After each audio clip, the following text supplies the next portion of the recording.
Now, Natalie, we're often talking about food. Oh, yes. How could I put you into some dog food for 30 days? It depends. Yeah? If it's like leftovers in my house, that's great. All right. Well, you might have recently heard about the guy who ate dog food for 30 days. It's this guy. It's Mitch Felderhoff. And he was eating his own company's food, Muenster Milling. And Mitch, how you doing? Yeah, any better, and I couldn't stand it. What about you? I got to tell you, we do spoil our cats. We have Maine Coons, and they're all very well cared for. But I'm still not sure. I have tried food from time to time, but I still can't imagine doing it for 30 days. How was that experience? It was an awesome experience. It's not one that I want to replicate again, but it allowed us to see what it's like to eat like a dog, and we learned that these poor dogs have it pretty boring, and they need some variety. So here's the thing. I mean, obviously, you're doing it as a marketing effort in part for your company, which is very well done and executed.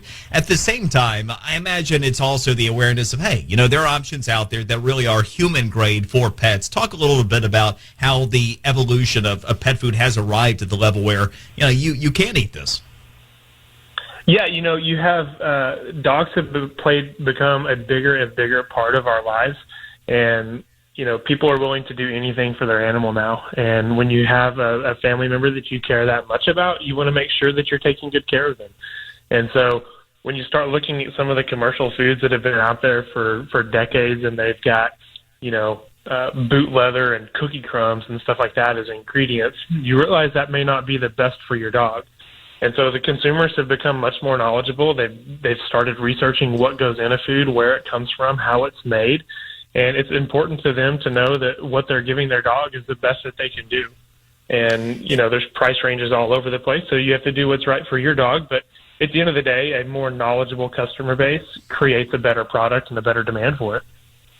How much of this, Mitch, do you think is a sign of the times with a good economy? In other words, a lot of the premium products, including yours, are people willing to go to this place because they feel good about their own finances, or is this something that could change if we do end up seeing somewhere along the way a dip in the economy?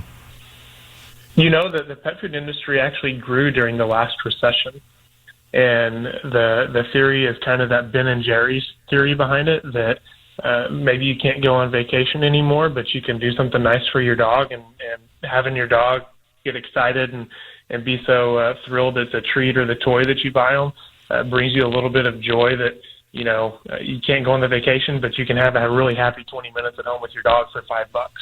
And so I think people are more willing to spend money on their animal when times are tough, because that dog is always bringing them, joy and happiness that they're not getting in other places of their life. So how long before you begin the Muenster Milling 30-day diet? I understand you lost 30 pounds. Well, we actually have about 8 or 10 employees that came to me and said, hey, I need to lose 30 pounds. Can we do this again in May? So we're looking at possibly trying it again in May. Have you actually heard from any customers that have done the same thing? I've probably had 100 emails from people asking me to send them free food and that they would eat it for a month and document their journey. Have you taken any of them up on it? I have not. No, if they want to do it bad enough, they can certainly do it. But I'm not gonna push other people into it. Oh, geez. Do you think you would? Did you end up having any medicals done before or after? I'm just curious. Yeah, no, I had blood work done before and after, and I actually just got the blood work back from the after this last week, and it was some pretty amazing results from a health standpoint. Better? Oh, yeah. No, my cholesterol dropped by 60 points. My triglycerides dropped by 220. Blood glucose went down by 20%, and all my liver enzymes were cut in half. How far out is it before we're going to be eating at the table with the same food as our animals? I think that's going to be a mixture and a variety across the spectrum, and it depends on how much you don't like yourself or how much you love your dog, I guess. Well, we appreciate it, and thank you very much, Mitch. It was a fun story, and also the website is muenstermilling.com. And it's fascinating because, you hear what he's talking about, improved health. I will say, because I've tried a lot of I'll always try like a little dab if something says it's human grade. And we do pay up for our pets. We are those people. And there have been a couple that didn't taste terrible. I'd say most of them, it's like, oh my gosh. And then, they just love it. So, it's, I guess, to each their own. But gotta love them. Mitch, 30 days on his own pet food.